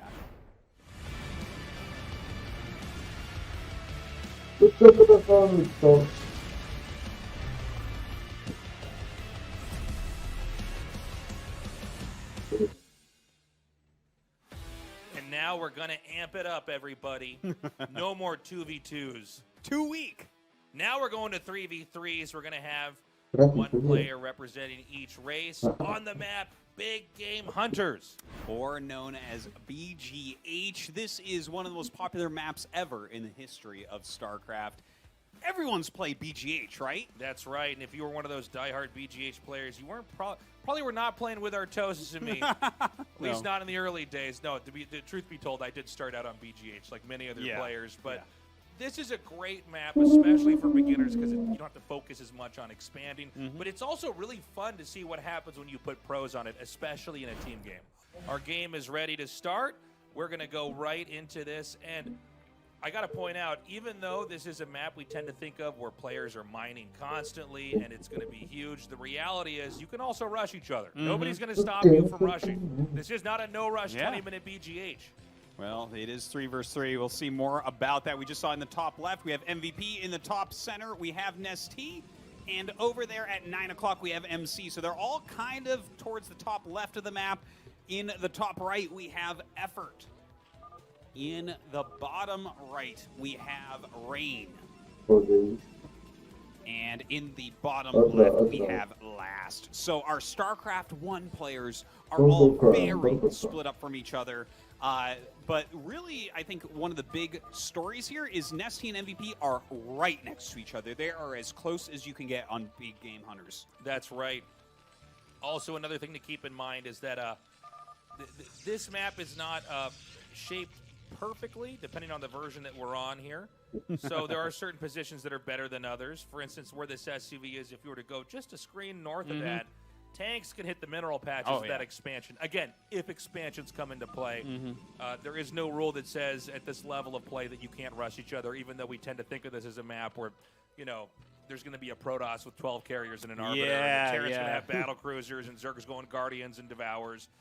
It could be an action-packed game still. No, you're definitely right about that, and I think that's probably how it's going to go down as well. While a lot of the lay people that play on this map are going to be able to tech up and get to some really late game cool armies. When you have pro gamers on each side, I mean, if everyone just optimizes and makes a bunch of early game units and hits one player, you're going to almost kill them before his teammates get there to help. That's right.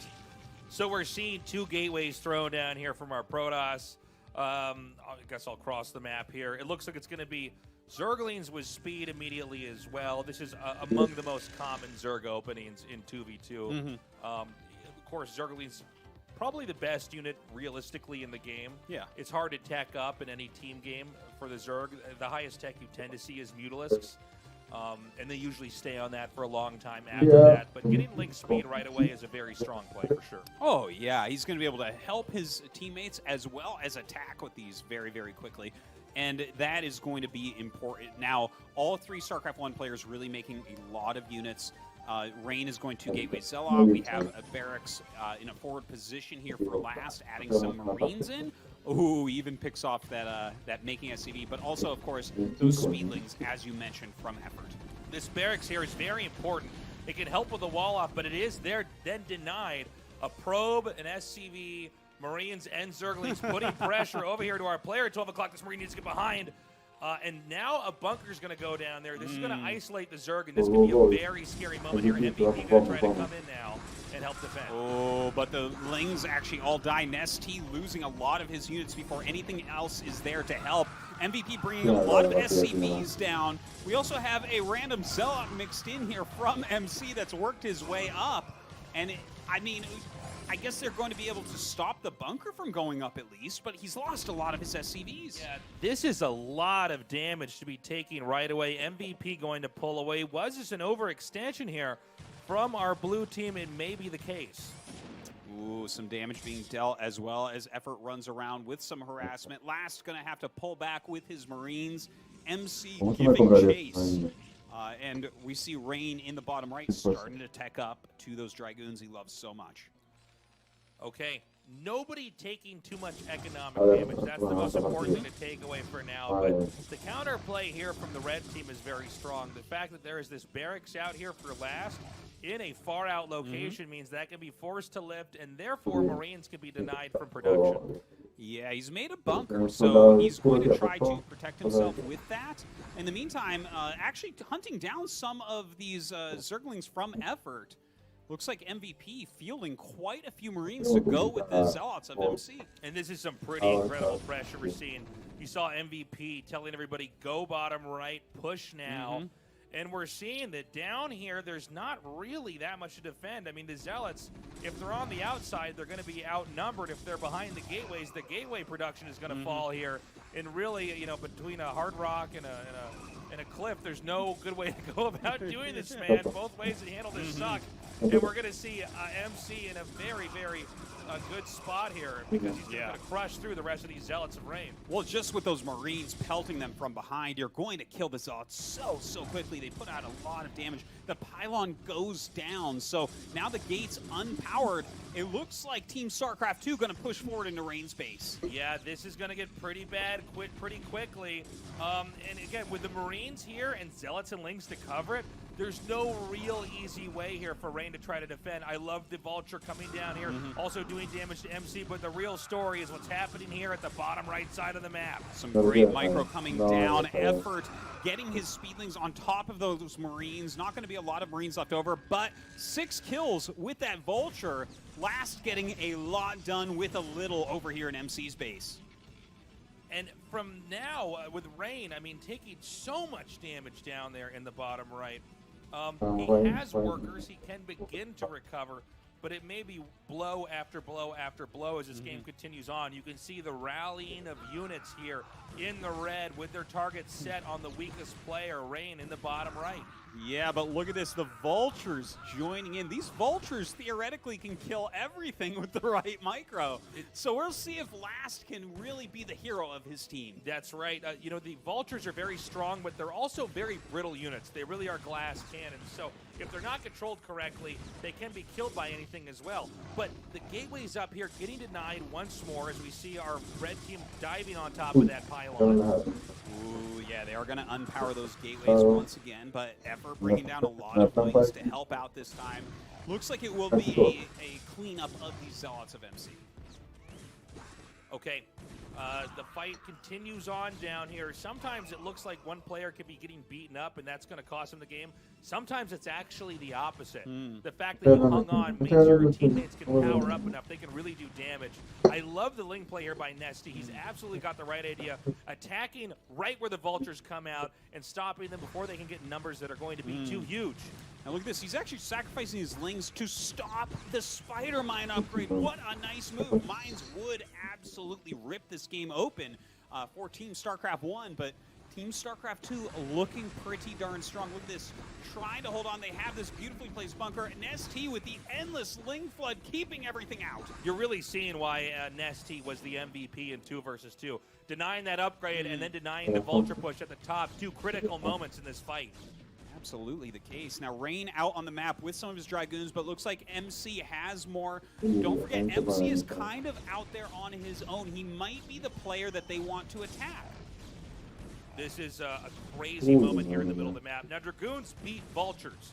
Now, Vulture Mines can beat Dragoons, but Lings together with Vultures absolutely smashing Dragoons, and we're seeing why. Yeah. The add-on's going to be added back in here, so even though Mines were denied, they're going to be a reality very soon. I am feeling a little bit nervous here for Team StarCraft 2. They had a great opening, but now our StarCraft 1 players have map control. They're controlling that center, which means MC can't come up to help very quickly, right? He sees these units come up. He can send units now, but he's going to be late to the party. Okay, a big push coming through here. There is a bunker. There are SCVs to help defend here, but this is a lot of units. The Lings have done their job. They've eaten the damage. The Vultures are going to spill through here now, and Nesty has nothing to defend that. He lost all of his Lings trying to hold on there at the front. In the meantime, MVP is holding on with mass repair in the bunker, but a lot of drones falling for Nesty. He is down to 5 supply. Yeah, and I don't see any workers on the screen right now. It's going to be a long climb to get back into this game. Obviously, Rain took a lot of damage early on, but that doesn't compare to the damage that Nesty just dealt with back there. Well, he's at 0 supply, literally, with 97 minerals. So he can make, like, a drone to start coming back, but Nesty is effectively out of this game other than his overlords flying around. And remember, you can't share resources in StarCraft 1, so if they dive in there again and kill the drone, he may be hard-locked out of any economic play. Yeah. Meanwhile, we see these Wraiths come in here and doing a lot of damage over here to Effort's workers. It's going to be some time, though, before they can truly kill everything off. Yeah, they will be chased out by those Dragoons. In the meantime, MC going to be pushed down here from a three-way alliance. Zerg, Terran, and Protoss siege tanks covered by Zerglings and Dragoons. I've never seen something so scary. And, you know, Dragoons are already pretty good if they slightly outnumber the Dragoon count, but with Vultures, tanks, and Zerglings here, this could be a fatal blow. Yeah, the rates of MVP coming down, they seemed like a cool idea, but they are not going to help against this Dragoon count. Absolutely not. This is looking like it's just about over. Nesty has already died. MC is about out of here. And that leaves just poor MVP with his race. GG is called, and that will be that for the first 3 versus 3 of the day. Can I tell you something, Artosis? Yeah. Tell me something, Tasis. 3 versus 3 is pretty damn cool, actually. Yeah. That was a really hype game. It was honestly a little bit hard to follow because there was so much action happening back there, but you can see how it can shift back and forth. Oh, yeah. Somebody's defending. It looks like, oh, maybe they're gone, they're dead, but they hang on. They've got a little bit of workers. They start to come back. Maybe that other team overextends, and they can punch back. Counterplay is so important. And as much as 2v2 is exciting, honestly, that game was crazy. Yeah, it was really well done as well, because the first player that really seemed to take a lot of damage was Rain in the bottom right. And, you know, they dived on him. They sent so many basic units in there. They definitely did some damage. But then last with those Vultures, just destroyed everyone. That little bit of extra tech allowed him to dominate a big part of that game. We also saw why Nesty is such a strong team player. He really managed to do an incredible job, and we're going to see how he does here in our next 3v3 matchup. It's going to be on Big Game Hunters again, but this time around they're playing StarCraft 2. All right, here we go into Big Game Hunters on StarCraft 2. It's a remake of the wonderful StarCraft 1 map. Not as popular in StarCraft 2 as it was in StarCraft 1 and as it still is in StarCraft 1, but basically the same idea. Yeah, it doesn't have as many minerals, I think, as we need. I think we need a disgusting amount of minerals to truly just aesthetically get that BGH feel. Yeah. Where it feels like you're playing in a cubicle of minerals is the way I always looked at it. But you can see just in that last game that although thematically we look at BGH, and as far as team games go, we kind of imagine these real wars of attrition. It's hard to ever break anybody. It is in some ways almost at the lower levels a turn-based game as far as feel goes, where you're sitting back, you're massing up, you're trying to make a bunch of these powerful tier 3 units.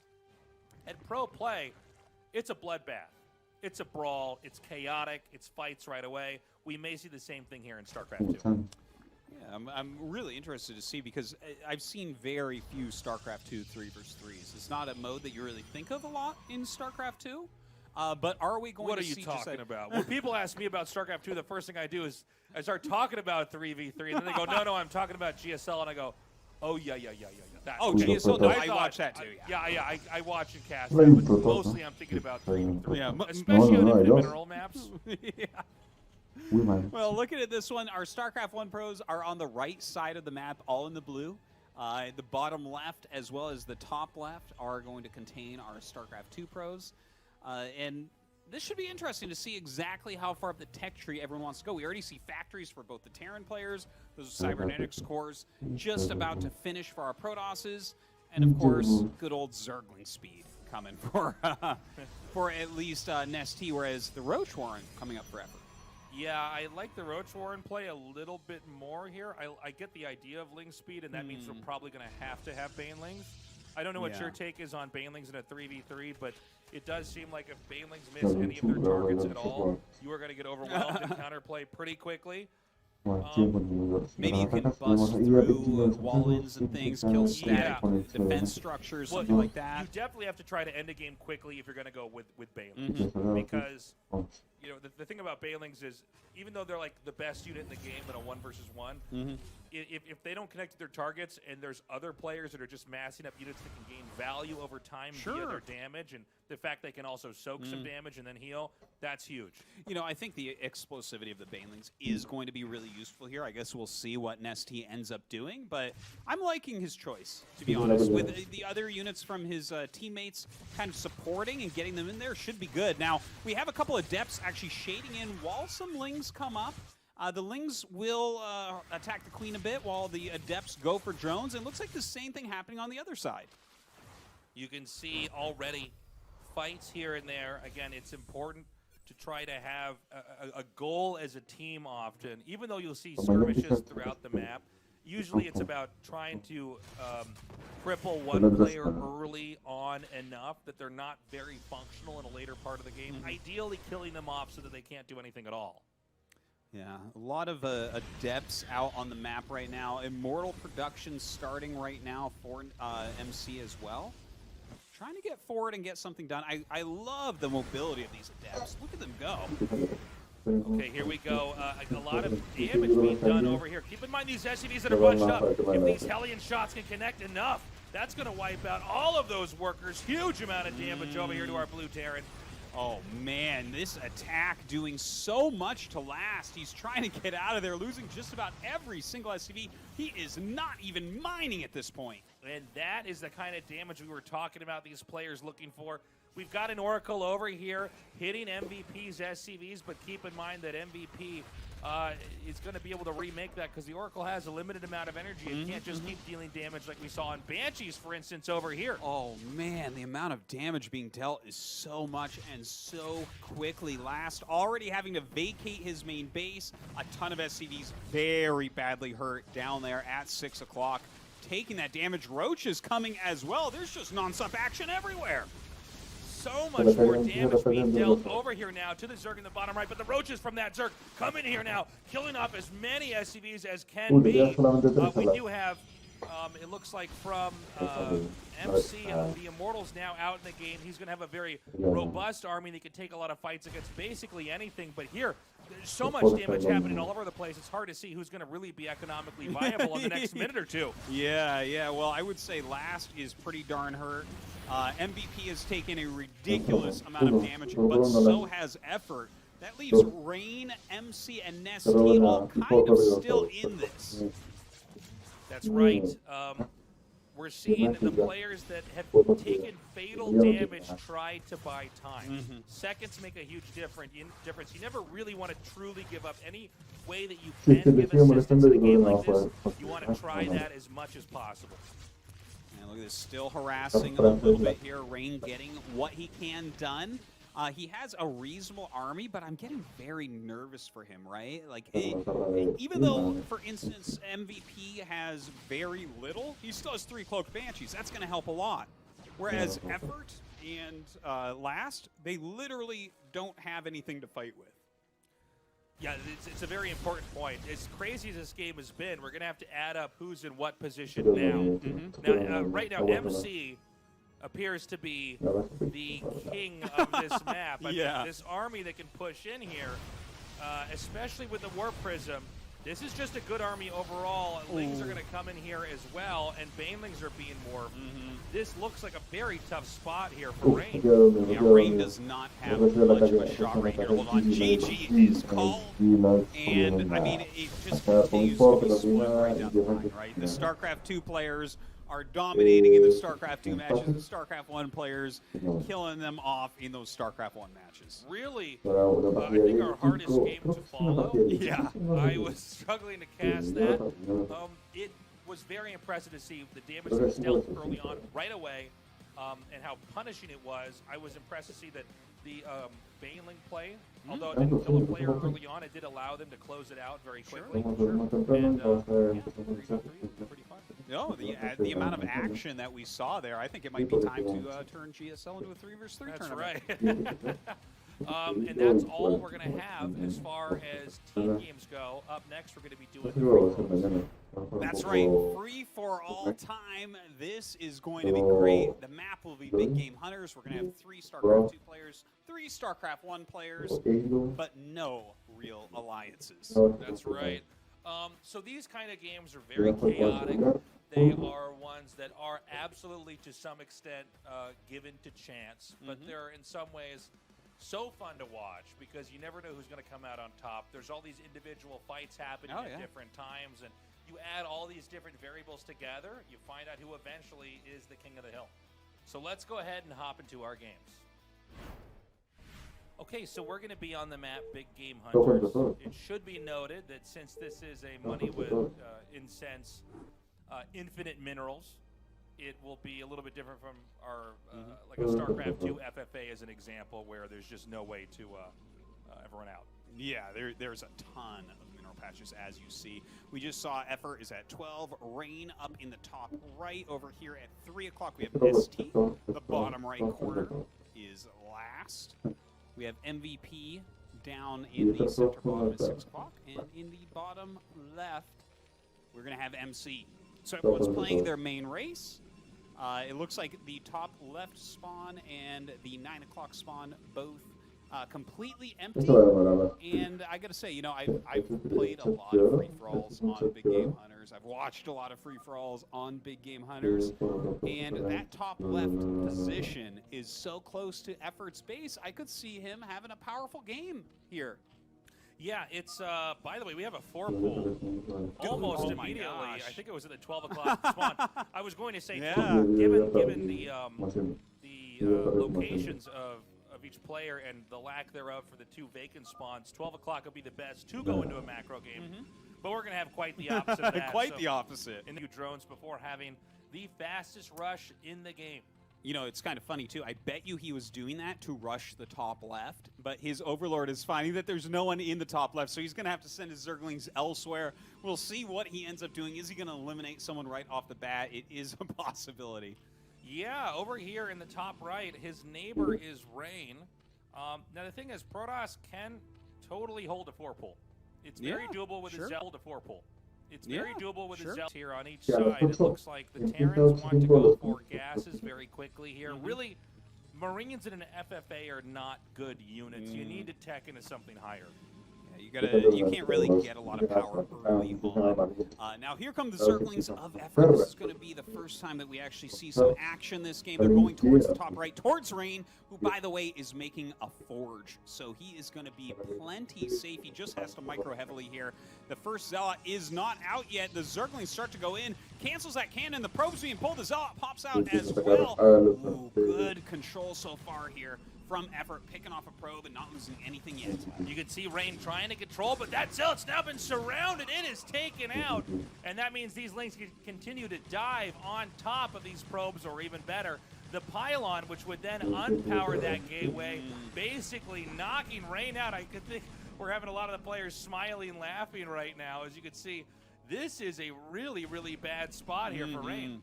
Yeah, it seemed like Rain was going to have enough, but losing that first Zealot was a crucial mistake. He's lost a lot of probes now, but as the next Zealot pops out, it doesn't seem likely that those 4 Zerglings are going to finish him off. Yeah, he is barely hanging on, but you know, the problem is that being hurt like that at the start of a game makes it hard to get momentum later on. It's why we're seeing some of these other players make cannons immediately here to try to get some defense, because in BGH, you don't need to expand right away. You can absolutely power up. Yeah, and that's definitely something we're going to be seeing from Nesty, who's already on 3 hatcheries, taking that fast expansion. Now, Rain making the cannon, microing his 2 Zealots very, very well here. More and more Lings have come in from Effort. He's really trying to kill Rain off, but with only a couple Lings left over, it seems like this rush is held and Rain is going to be fine. Yeah, if there's a cannon, even not that well placed, it's hard for the 4-pooling player to really close it out. By the way, there's drones now on gas. There's more drones on gas at 12 o'clock than there are on minerals. Well, Effort is smiling something fierce right now. I think he realizes that he's put himself into a terrible position after that rush. Yeah, he's literally in a worse position than Rain is, and he was the first player to be attacked. Effort gave up any opportunity of propelling himself into a healthy game later on here. So I think the story as we get further and further along here is really going to be about our 3 players, I guess our 4 players here in the bottom.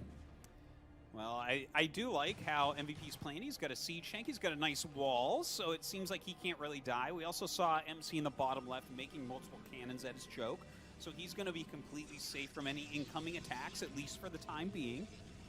And I saw another command center being made by Last. So you're right, those players down at the bottom doing a pretty good job, but the greediest player here is Nesty by a mile. I love what he's doing here, powering up, getting the 3rd hatch here, getting the layer, setting up these sunken colonies. Then again, though, you know, BGH, I do feel that Zerg, if you're going to go for the money game here, they tend to be the weakest. Zerg seem to be a race that they don't. Am I wrong about this? It just seems to me like Protoss with Mass Carrier Arbiter probably the best play there is. Yeah. What does Zerg want at BGH? No, you're quite right. It's hard to play Zerg in big free-for-alls. They don't really have that end-game army. Some players like to go for Guardians and try to utilize those for a massive air army. Other than that, you're kind of sitting around with the Vilers, right? It's tough, though. They're generally not the free-for-all king. Yeah, I mean, it can be done, especially with players of this caliber. They know the game in and out. They're able to be very creative with units, but not sure what exactly is going to happen, especially for Nesty. It's important to note here, I think the strongest player here, just based off positions, is MC. And that's because he's in the bottom left. He has bases all the way to the top of the map above him he can take. But he's also not wedged in between two players. All the other players are sandwiched, with the exception of Effort, who has the worst economy of all because he's Vorpal. Yeah. And he's continuing to be that agent of chaos that you mentioned before, which is kind of funny.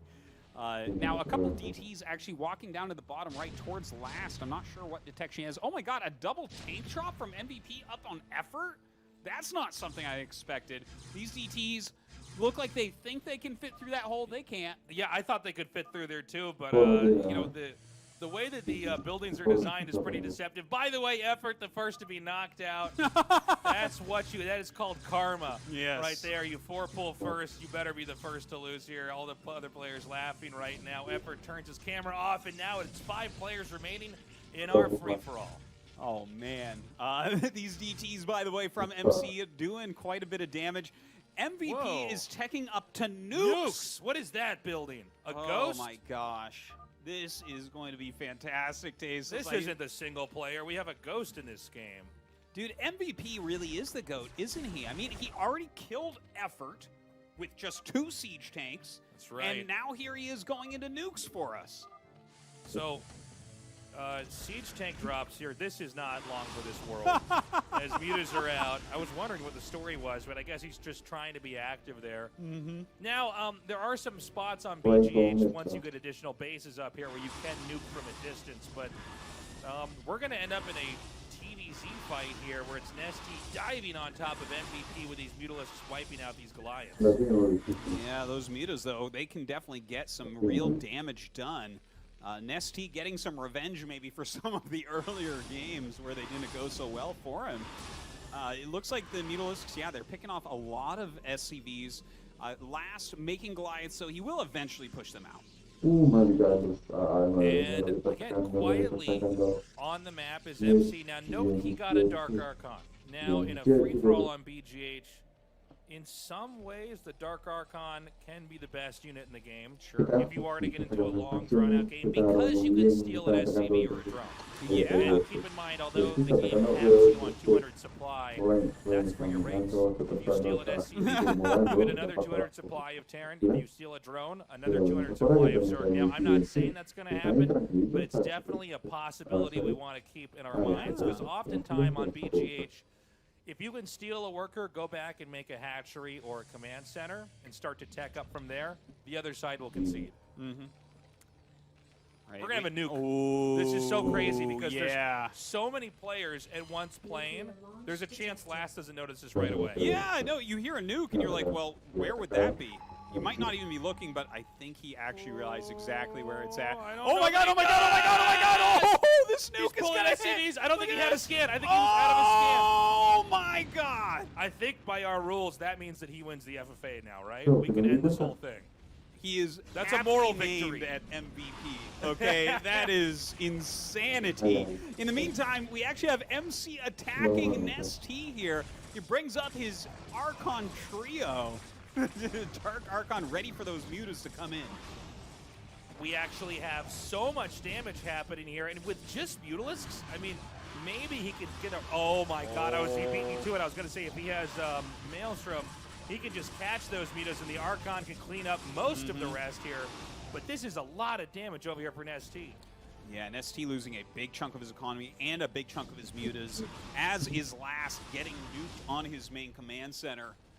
This is just wild. Who do you think's doing the best so far, Tasteless? I think it's MC. He's taking a base here. Nest-T looked like he had made the right decisions up until this moment, but the problem is, look, mutas are great. You can mass muta against a meching player in the bottom right, but then you fight a Protoss. You cannot mass muta for too long against Protoss. They will kill you.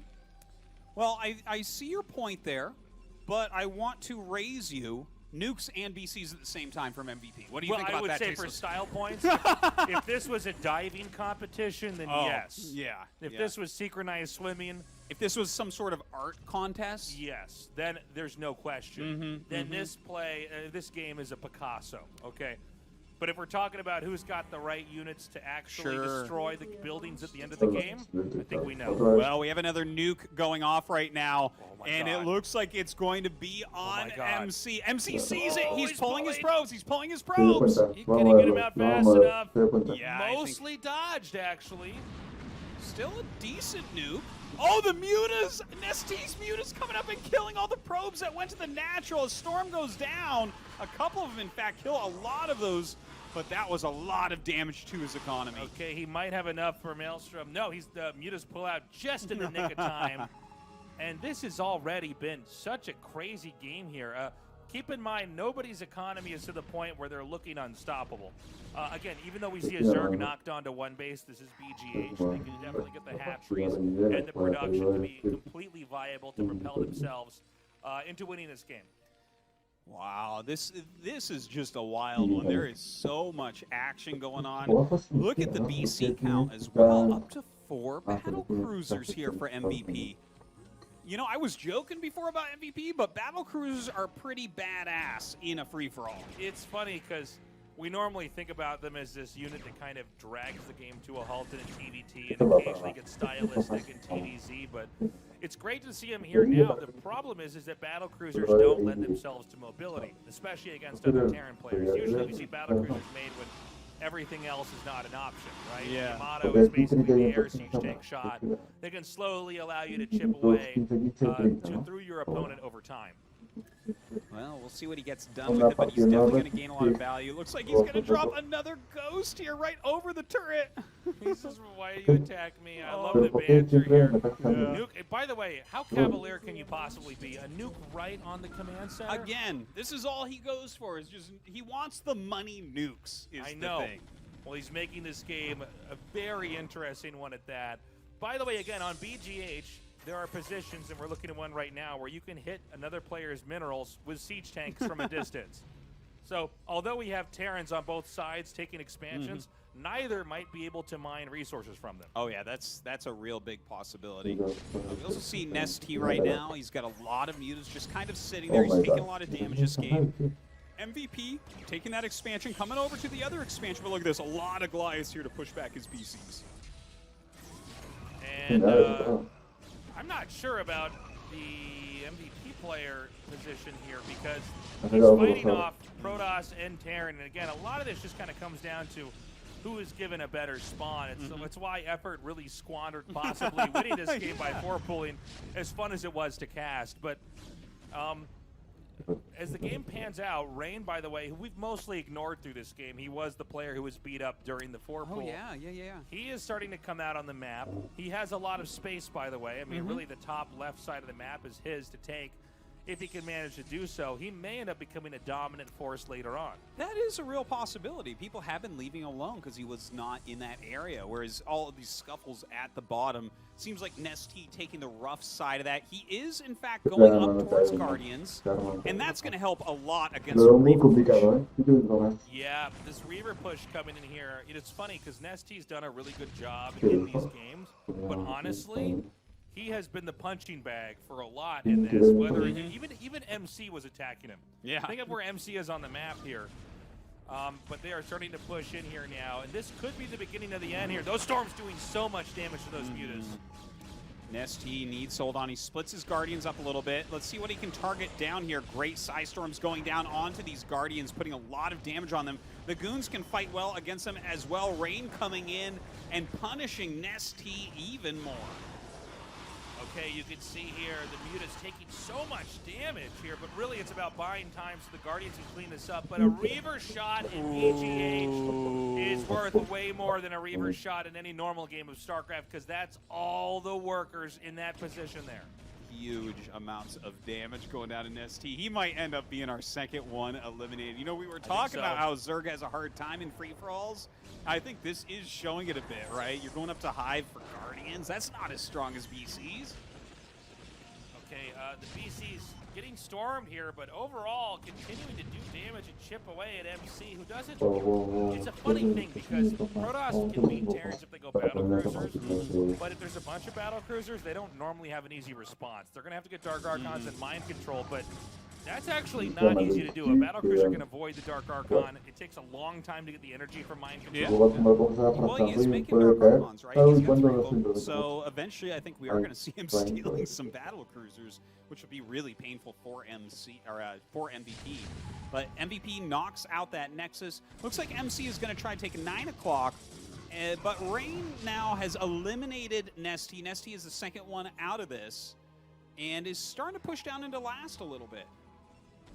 Game is growing at a very odd way. Whoa, whoa, whoa, whoa, whoa, whoa. Oh my gosh. I got confused by the colors for a second. That was That's like last dropping MVP. That's like 4 dropships of Goliaths and a siege tank for good measure. The BCs look like they're going to go for a counterattack. It felt like MVP was doing a great job this game, but last really punishing. Another drop comes in over here. These battle cruisers doing so much damage. This almost seems like it's slowly going to become a fight between our 2 Protosses and last. It's just hard to imagine MVP ever fighting back and breaking free from the 2 players in between him and the 1 uncontrolled player in the north. Yeah, well, he's bringing back the Goliaths in the dropships, so the BCs should get picked off now. MC wondering what's going on, asking Rain if he's going to take it. Yeah, oh, he's lying too. I don't even have a natural. That's not true, Rain. No, it's not true at all. You have one right there. We just saw it. You know, I think Rain might actually win this. He is looking good. How just would that be after being the first to be rushed to then be the last? Took a lot of damage from effort this game earlier on, so that is karmic justice coming back for him. He holds on against the vicious Zerg, and now everyone's left him alone to just grow as he wants in the top right. And, you know, I don't know the math on this exactly. I'm sure somebody who plays BGH does, but is it ever worth it to have 3 mining bases on BGH? I mean, there is a limit to how many workers you want to make. Oh, yeah, that's a good question, actually. Because, you know, part of me